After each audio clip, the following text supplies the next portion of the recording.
This is Radar from the Entertainment Blog coming at you with another edition of MLB Observations from the offseason, ending 2024 season, going into next season's 2025 season, aka the Hot Stove Week 8. So let's start off with some minor moves. The Mets signed Luis Ortiz and Anthony Gose minor league deal. The reason that's a little bit honorable mention is because Anthony Gose is a former outfielder who failed as a position player and has been on Cleveland for years as a relief pitcher who they keep bringing up to the major, then bringing him down, then cutting him, then he resigns, and he keeps repeating the cycle. So he's joining a different organization, which is interesting. Brian Shaw, the one-time White Sox, Cleveland, etc., Colorado Rockies relief pitcher, who's probably in his 40s now, so I might deal with the Reds. The Reds are not a playoff team, but if he's healthy and pitches enough innings, he can be a trade line candidate. Julian Fernandez signed the Dodgers minor deal, Josh Walker to the Jays. The White Sox have acquired Cam Boozer from the Red Sox for this Yopler Fajardo. Yippeler. Cam Boozer, okay, cool. The White Sox get a relief pitcher who's been in the big leagues and give up someone in their system. But that move meant that we DFA'd Corey Julks, and I remember every time that Corey Julks pretty much played, he either got a couple hits or got on base a few times. But he's a man without a position because he's not a center fielder, and he's a corner outfielder, and the White Sox have Benintendi making all that money in left field, and they just signed a bunch of right fielders, so there's no room for him. Junior Fernandez is now on Kansas City. Matt Gage is on Detroit. Tyler Gilbert got DFA'd by the Phil. Brendan White re-signed a minor deal with Detroit. Ben Bowden is with the A's. Carlos Perez, not to confuse with the White Sox Carlos, but the A's Carlos Perez. He's now a Cub. Austin Adams is on the Red Sox. The former A's pitcher Jordan Balvazokic is with Detroit. Shawn Armstrong signed a deal with Texas. I originally thought, this is a beloved deal, but it's a major league deal. The reason I find that funny was the Rays traded him at the deadline when they knew they weren't a playoff team because they were just fire sailing some guy. And he went to the Cardinals and they got Dylan Carlson for him, a nice young outfielder. I'm not saying he's like 22 years old, but he's in his mid to late 20s and he can play all three outfield spots. And when healthy, he's a useful player. But St. Louis had a gluttony at outfielders, so that's why they traded him. But the reason I find it interesting is because the Cardinals then cut Armstrong after like a few weeks. And that turned out to be a bad move for them. But then you find out later Dylan Carlson's a free agent now. So it's two guys who are free agents trading for each other, so it cancels out. Then the Cubs picked him up, and I remember pitching for the Cubs. And then you have the Astros DFAing Gray Kessinger. But yeah, Texas Rangers signed a major league deal. You know, they'll work out. Coco Montes, who I got a bunch of his baseball cards from Topps Day at Wrigley Field this year when I was there. He went overseas. Now he's on the Rays in a minor league deal. Patrick Murphy's gone to Texas. Jacob Nottingham is back on Seattle for like the 1,000th time. He just keeps going back to them or Milwaukee. NL De Los Santos, former Yankees and White Sox reliever, is now on Atlanta minor league deal. Raymond Burgos is on the Giants. Giovanni Moran has been traded to the Red Sox for Mickey Gasper.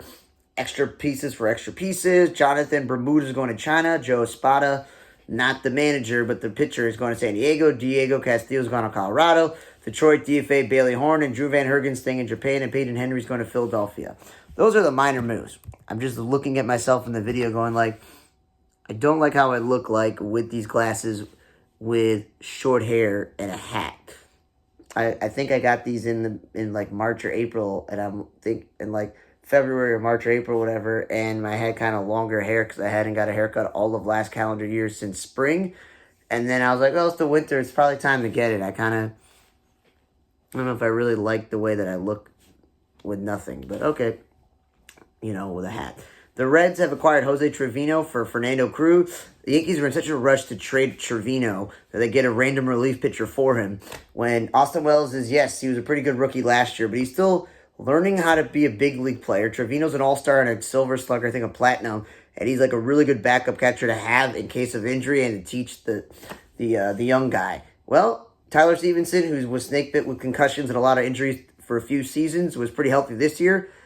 No Luke Malley or, it's Luke Malley or Kirk Casale on the Reds recently, but hey, he's a good backup catcher to have. I think he's one of the best backup catchers at this point. Cleveland had made another weird move. So remember a few weeks back, they traded one of their four best players, Anderson Menace, to Toronto with one of their young pitchers, one of their relievers, for a prospect and Spencer Horwitz. I was like, okay, don't get why they need to get Spencer Horwitz. They have two DHs and they have Josh Naylor. We were talking about Fry and Manzardo. So I thought that was a weird move. Cleveland then traded him to Pittsburgh for like 3 to 4 players. So you add up the prospect they got in Toronto and the guys they got from the Pirates, you're like, okay, but you traded 2 major league players. You traded an all-star Gold Glover in Jimenez, and you traded an everyday first baseman DH who's not a second baseman or left fielder in Horwitz, just to get some young guys. So I've been questioning their off-season move. So they signed Carlos Santana to a $12 million deal, and apparently he turned down multi-year offers and more money. And apparently Cleveland was like, we want to bring this guy back. And I'm thinking to myself, like, why was Cleveland even interested in bringing him back when they have, as I said, a first baseman who made the All-Star team in Naylor? They got 2 DHs. Like, what are you doing? Well, they traded Josh Naylor to Arizona for Slade Ciccone and a competitive rounds B draft pick. So Cleveland then, maybe Ciccone replaces the reliever they traded to Toronto, but they get a competitive balance pick for a really good first baseman offensively who's a middle lineup hitter who's an all-star. And they bring Santana's almost 40 in. I don't think he's going to repeat the season he had last year. So that is going to be interesting for Cleveland. They were in the ALCS. They I know they're not better than the Yankees, but what if they went to the World Series? You think they would have blown up their team like this? I don't think so. So Arizona gets Josh Naylor to replace Christian Walker. They're not on the same level as perennial Gold Glove winners and every year could be an all-star. He's a nice offensive player, as I mentioned, but he's not Christian Walker. So it's a little bit of a downgrade defensively in the clubhouse. I'm not saying there's anything wrong with Naylor, but Christian Walker is like a leader on that Arizona team. This John Sealer is apparently now the control person of the Padres after the owner died last year.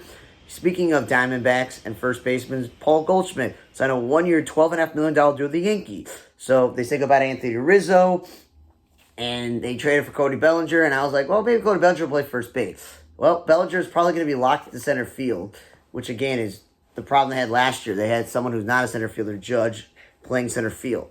So Goldschmidt, if he hits 20 home runs, drives in 60 to 70, maybe 80 RBI, because he won't be in the middle of the lineup being asked every day to contribute with Arenado and Contreras and the young guys in St. Louis, he's going to have Stanton and Judge, hopefully 3 and 4 in the lineup, and hopefully Jazz Chisholm at the top getting on base. And that the real question for the Yankees will be where they're getting offensive production from third base. But hey, and Austin Wells in the middle lineup. So if Goldschmidt is not the main guy in the lineup, the guy you're expecting to, I think he's going to have a much better season. And Brandon Mann is now the bullpen coach in Miami, and Tyler Smarslock is the first base coach from Mario Clayton McCullough's staff. The Phillies acquired Jesus Luzardo and catcher Paul McIntosh for the shortstop prospect Starlin Caba and outfielder prospect Amarian Boyd. So, the Phillies did it last year. They had Spencer Turnbull, and at one point they had 6 starting pitchers in their rotation. And the rumors were that Tajon Walker would probably be a swing guy again because he wasn't effective with them. It turned out not to be a great signing further into the contract because when you got Aaron Nola, Zach Wheeler, Ranger Suarez, Christopher Sanchez, you're like, okay, cool, we got a good 1 through 4. Well, getting Jesus Luzardo, who's a former top prospect from Oakland who went to Miami, and he's probably the best pitcher on Miami because Alcantara was out for the year, and he also battled some injuries also. He slides into the back of the rotation, moving Tajon Walker to the bullpen. But they also signed Joe Ross, who spent time between the bullpen and the rotation in Milwaukee and has battled injuries and what an inconsistency since coming up with Washington. But getting Joe Ross and getting Luzardo, and you bump Tajon Walker maybe even off the team, it improves their team significantly because you get Luzardo in the rotation, and you got Kepler in the outfield, and you also go and get Romano in the bullpen. Those are 3 distinctive moves to make to improve your team, so I give Philly a lot of credit there. Nathaniel Lowe, though, was traded to Washington for this Robert Garcia. I'm thinking to myself, hey, Texas, you said you traded for Jake Berger specifically because you wanted to play Wyatt Langford, Evan Carter in the outfield with Adolis Garcia because Tavares can't hit. So you wanted to, and Carter and Langford showed that in brief spurts last year they can both play the outfield at the same time. Cool, and you're like, yeah, Jake Berger's going to probably DH, or he's going to play third base because Young can't stay healthy. But what it looks like now is when Nathaniel Lowe traded, Berger will probably get a lot of bats at first base, and maybe they'll just put Josh Smith at third base because he played really well last year. Now for Washington, they're going up, and Miami's going down. They're still not a good team. They got some young pieces like Wood in the outfield, and they got C.J. Abrams if he's still not demoted, and Luis Garcia in the infield, and obviously Keibert Ruiz a catcher. So they got some young pieces in place with Josiah Gray in the rotation and Mackenzie Gore. they get themselves a Gold Glover and a Silver Slugger. How often is it you have a guy who's won both a Gold Glove and a Silver Slugger but never made an All-Star team? That's Nathaniel Lowe, underrated player. Yeah, he battled some injuries last year and wasn't as good as he used to be. Was in previous seasons. But if Washington is just bad and they get one All-Star again this year, maybe he'll get the All-Star appearances because they win that trade. I don't care who this Garcia guy is. The Rangers sold low on him and didn't get enough back. Andrew McCutchen is obviously staying in Pittsburgh on a $5 million deal. He'll obviously play a DH in the outfield. Walker Buehler signed a $21.5 million deal. $5 million deal. It's a good one-year deal for Walker Buehler to join a rotation that's going to have Garrett Crochet and Lucas Giolito and Brian Bello. Because, again, Pivetta became a free agent. They got Garrett Houck. They got Carter Crawford. So they got pieces in that rotation, and Walker Buehler slides in the 2 or 3 spot. Can prove he's healthy all season. If the Red Sox are not a playoff team, surprisingly, because they were better this year than they were last year, Red Sox can trade him at the deadline. He regains his value and gets a multi-year deal because at one point, Buehler was up there for Cy Young discussions before all the injuries. Jock Peterson has finally signed a multi-year deal. He's signed a lot of those one-year deal, or they give him the qualifying offer, and he's accepted it, and he gets a 2-year, $37 million deal with Texas. So he's going to be now, this is the domino effect of when trades happen. Like, you're like, well, they traded Jimenez in Cleveland and got Spencer Horwitz, but then they traded Spencer Horwitz, and then they decided to trade Josh Naylor. You're like, why are they making these moves? Because they brought in Carlos Santana. Excuse me. So Texas trading Nathaniel Lowe and trading for Jake Berger. It moves all these pieces up that Jock Peterson will be probably their DH, but also he can split time in the outfield with Wyatt Langford, Evan Carter in left field, or give Garcia the day off and right. So it's going to be a good move. He gets to go to a team like he was on Arizona recently, playoff caliber team. They just didn't make the playoffs this year with a lot of injury, but he's going to improve that lineup. It's a really stacked lineup. If Adolis Garcia, Wyatt Langford, Evan Carter, Jake Berger, Marcus Semien, Corey Seager, and Jonah Heimer in this lineup with Jock Peterson and maybe Josh Smith. Like, it's not a bad lineup. It's pretty good. Sean Manaea is staying in New York on a 3-year, $75 million deal, and I'm like, thank you. Finally, the Mets made some reasonable moves. The Clay Holmes move, reliever who hasn't started since his rookie season and lost his closer job. Frankie Montas, who's bounced around the league and battled injuries and has been busted for PEDs. I didn't like that move. I think it was Griffin Canning, or was it Patrick Sandoval? Maybe it was Griffin Canning. Yeah, that made sense. But getting Manaea to be in the rotation with Kodai Sengai as the 1-2 punch, that's pretty good. Because Peterson and McGill, they're back-end guys. Paul Blackburn, if he's healthy, he's more of a back-end guy also. Don't know if Budo's going to get an opportunity to start in spring training, but the Mets really needed to get a real starting pitcher, and they did. Eloy Jimenez signed a minor league deal with the Rays. He went from potential rookie of the year who got robbed to silver slugger who can't field his position to becoming a full-time DH but still not staying healthy when running the bases. The White Sox sold him at very low value to Baltimore because they knew he was going to be a free agent and that he was not going to re-sign with the White Sox, and the White Sox did not want to re-sign him because they have too many guys in DH spots, which is why they let go Gavin Sheets. Baltimore picks him up and platoons him with Austin Slater, and then, of course, when Mountcastle and O'Hearn were both healthy, in the last month of the season, he accepted a minor league assignment. So he didn't end the season great. Tampa Bay, as I mentioned, they made a lot of questionable moves for their lineup offensively. So Eloy has a very good chance to make the team out of spring training as the DH on a low candidate. If the Rays are out of contention like they were this year, flip him at the deadline. Phil Nevin has been hired by the White Sox as in a special assistant role. So having a guy like Phil Nevin, who was an all-star and played in the league for a long time, with Grady Sizemore on this team, with the new assistant hitting coach and the new bench coach and obviously a new manager, maybe things will change in Chicago. I think Phil Nevin was on the list of guys they interviewed, and the Angels did him dirty, making him a lame duck manager, but I'm going to be excited to see what Phil Nevin can actually do to help the White Sox. Because he was one of my favorite players when I was growing up. And then the biggest signing that happened in the last 2 days, because obviously the national Christian holiday that's taken over America and everything closes down called Christmas, there wasn't a lot of things that happened. It's currently Hanukkah for Jews too and Kwanzaa. So that Gleyber Torres signed a $15 million deal with Detroit, and they're going to move rookie second baseman Colt Keith to first base. And then I'm saying to myself, like, they're not going to move him to third base. Oh, he's got shoulder problems. What about Spencer Torkelson? Spencer Torkelson was one of the best players in baseball in 2023. Yes, he had a terrible 2024 season, but you're going to take a guy who's a really good defensive player and make him a DH when you probably should be DHing the likes of Kerry Carpenter or even Cole Keith. So I don't understand the money and why you pick Gleyber Torres. The Tigers, in my opinion, are really set at position players. They're pretty much set at every single spot. They have so many outfielders. That's why Akil Baddoo is gone. So I'm thinking to myself, like, getting veteran starting pitching, because Maeda deal did not work out, and veteran relievers, that's what you should do. That I don't understand. Now, other things that happened. Let's start with the retirement. Will Myers announced at the age of 34 he's going to retire. He did not play in 2024 after being cut during the 2023 season by the Reds. But boy, when he came up with the Rays after being traded from the Royals, who was originally a catcher, because he played in the Futures game. Remember, he was traded in the Jake Odorizzi, Mike Montgomery trade for James Shields, Wade Johnson, and Elliott Johnson. Wade Davis, Yeah, it was Wade Davis, James Shields, and Elliott Johnson. Catcher, becomes an outfielder. He makes the All-Star team in 2016, and he wins Rookie of the Year with the Rays. But you know how the Rays are. They're a low-budget team. When guys get expensive or going to be free agents, they trade them. So, of course, they traded him to the Padres, and I remember the Padres tried him out in center field because they had no center fielder. He was not. They even tried him out at third base, which he was not.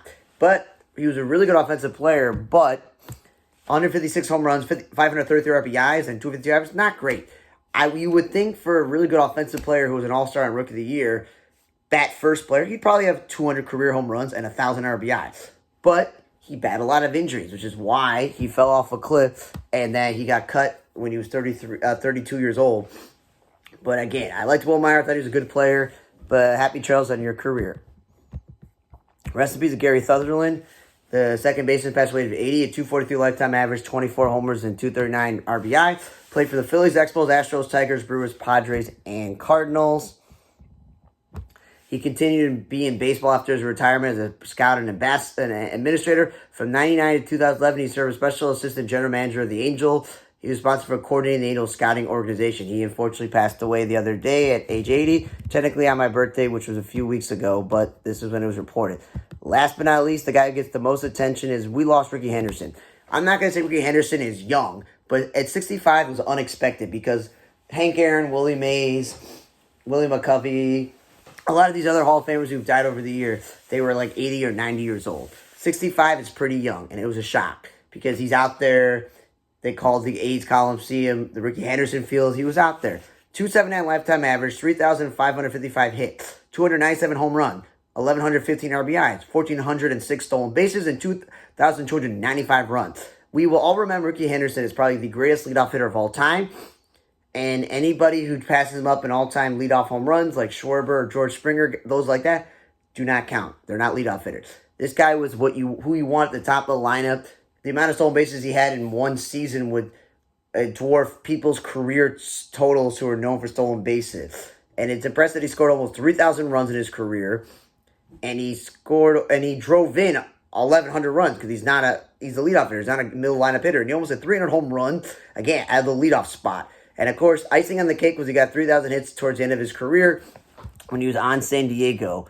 So, you're like, it's the greatest stolen base guy. He's got the most runs scores. For a guy with all that, he's got a lot of home runs and RBIs. Well, again, referred to himself in third person. Ricky is the greatest, all this other stuff. And we all know he played for the A's multiple times, the Yankees, the Jays, the Padres twice, the Angels, the Mets, the Mariners, and the Red Sox, and ended his career with the Dodgers, and coached for the Mets. That's why I'm wearing a Mets hat, because I vividly remember him playing for the Mets and playing for the Red Sox when I was a little kid and coaching for the Mets. He has a 10-time All-Star, won 2 World Series, one with obviously the A's, and in 93 with the Blue Jays. He was the AL MVP in 1990, so it wasn't like, he's a good leadoff hitter. No, he was the most valuable player one season and won an ALCS MVP. And he did win only 1 Gold Glove, but that wasn't what he was out there for. 3 Silver Sluggers as a leadoff hitter is impressive. And, of course, led the AL in stolen bases 12 times. Both the A's have retired his number, and he's in their Hall of Fame. And, again, we got the stolen base record. We got the career runs. But he's also got 130 stolen bases in a season. That's the most ever. He was the first ballot Hall of Famer at 94.8% when he got in 2009. He literally, when you think about Hall of Famers, you're like, okay, some guys get in.